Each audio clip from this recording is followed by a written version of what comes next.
Tingnan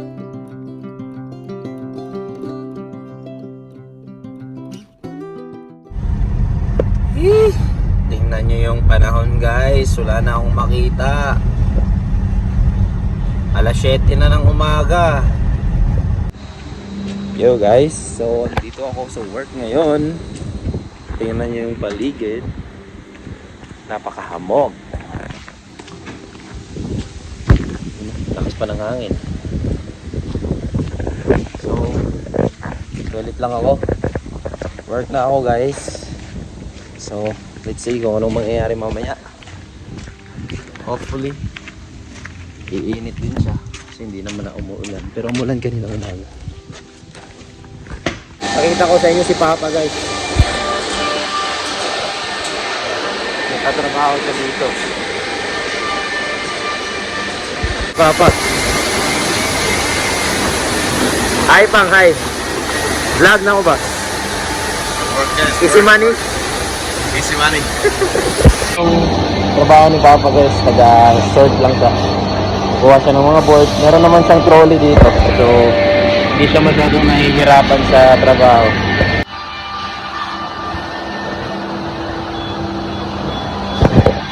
Yo guys, so uwi muna tayo. Break time lang. Siguro nasa mga 10:40 na. But anyway, uwi lang tayo, kakain. And sobrang hangin guys, kita yung buko. Yan. Sobrang lakas ng hangin, ang lamig pa. So isa siyang sign guys na magpapalit na yung weather. Kapag humahangin, tapos biglang mag-iiba yung weather. Gagawin ko ngayon guys,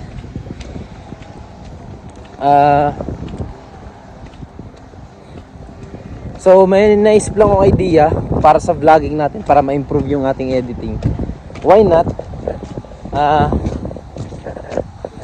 kuha tayo ng mga drone shots dito sa lugar natin sa Australia, tapos gawin nating intro, di ba?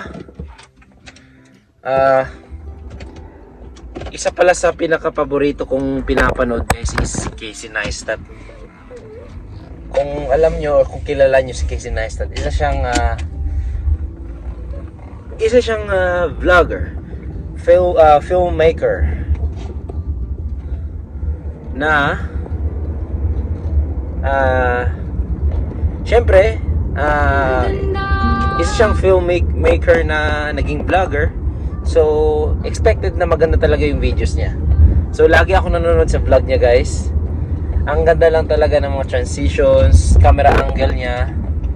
And ako naman syempre nagsisimula tayo dito. Kung gustuhin man natin subukan yung ganyang estilo ng kailangan din nating maging tawag ba dyan, like originality. Dapat meron kang sariling originality guys kapag tayo nagpa-vlog. Yun yung turo niya sa how to do vlog. Pero yun nga, as I said, ang ganda lang kasi ng niya so hindi ko maiwasang kopyahin. So siguro kukuha ko ng mga time-lapse everyday or drone shots ng lugar, kung ano yung mga gusto kong ipakita na hindi ko kayang ipakita sa inyo in real life. So for example, andito ako sa Macas, 'di ba? Sabi ko, andito ako sa Macas. And andito ako sa lugar na 'to. Tapos paano niyo malalaman? Paano niyo ma-feel na nandun nga ako sa lugar na 'yon without seeing yung background kasi mukha ko lang, tapos other camera angle. So siya, ang galing lang talaga ni Casey Neistat kasi every time na may sinasabi siya, maya-maya magkukuha siya ng mga random clips like transition kahit sa daan, naka-time-lapse, tapos drone shots, tapos maya-maya back to the video na naman siya. Alam mo yun, ang ganda lang ng pagkaka-edit niya. Kasi syempre filmmaker din siya, so isa din yun sa isa din sa advantage na ang galing niyang maging vlogger guys. So As expected, wala na naman. Yo guys, balik na tayo sa work. Bakbakan na naman. Tingnan nyo yung katangahan ko kahapon, no. Ayan, no. Pinakita ko na to sa inyo ata kagabi, yung sa vlog ko. Tingnan mo, ayan. Nakalin ako sa wall. Tapos sa ilalim ng wall, meron kami dong bench, counter table na bench ba, yung basta patungan siya ng mga bagay sa kusina. So doon namin pinatong yung kettle. Tapos naglagay kami ng tubig. Syempre nagpakulo ako. So nung nakaganon ako, hindi naman siya malapit, pero yung singaw ng kettle habang kumukulo, after nung pinaka-last na talaga yung magki-click na siya para matapos na yung boiling process niya. Sobrang init guys, like tingnan mo. As in hindi siya lumapat or walang contact sa As in yung moisture lang niya, yung nag-evaporate, yun yung pinakainit guys. Tapos yan, ito na yung nangyari. Yan, lumobo. Tapos yung isa dito sa baba, yan. Ito. Isa dito sa baba, yan. Pinutok ng anak ko na panganay.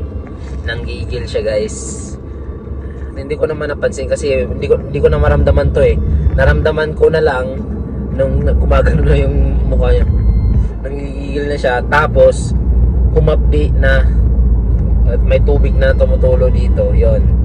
Pero itong isa, hindi pa naman. Hayaan ko lang na pumutok yan.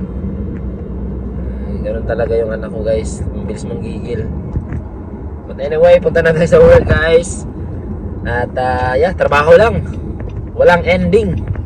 Hey guys, so dito ako sa car ngayon. At kung napapansin nyo, umuulan pa rin. Talaga. And galing na tayo sa work guys. So ang gagawin ko, dito ako sa car ngayon kasi bibili ako ng oil. Pagdating ko kasi sa bahay kanina guys, yung may minarinate ako na manok. Tapos kulang lang siya ng may minarinate ako na manok. Tapos nilagyan ko na ng flour and yung tawag dyan? Coating niya. So flour, mga iba-ibang seasoning, salt and pepper, ganun. Basta ready to na siya, ready to fry. Kaya lang, nung nag-on na ako ng pan, wala pala kaming oil. So ngayon, pupunta ako ng Woolies or Coles. Siguro Woolies na lang kasi undercover. Punta ako ng Woolies, tapos bibili ako ng oil. Like mabilis ang bili lang talaga. Yun lang ang dahilan kung bakit ako nasa car. Let's go!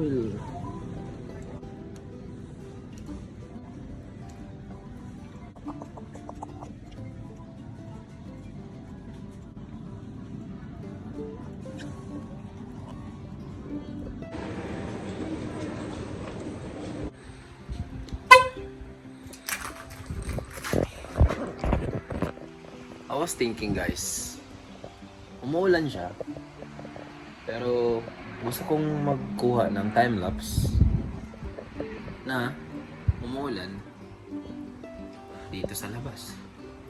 Kasi maganda pa rin yung views eh. So, kuha lang ako ng time-lapse saglit. Tapos aakit na tayo. Let's go!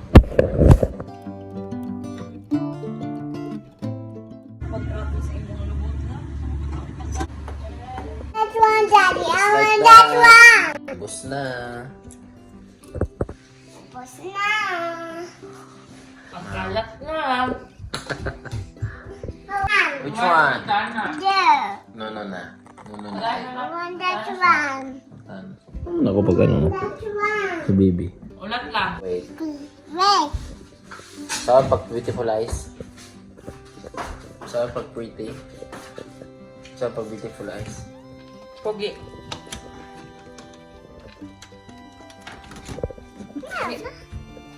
Ano ito sa mami ko? Show daw mami, what's that? Sultanas. Okay. Raisins. Raisins. Tara. Mm. Ayaw yabu ah. Yabu. Mm.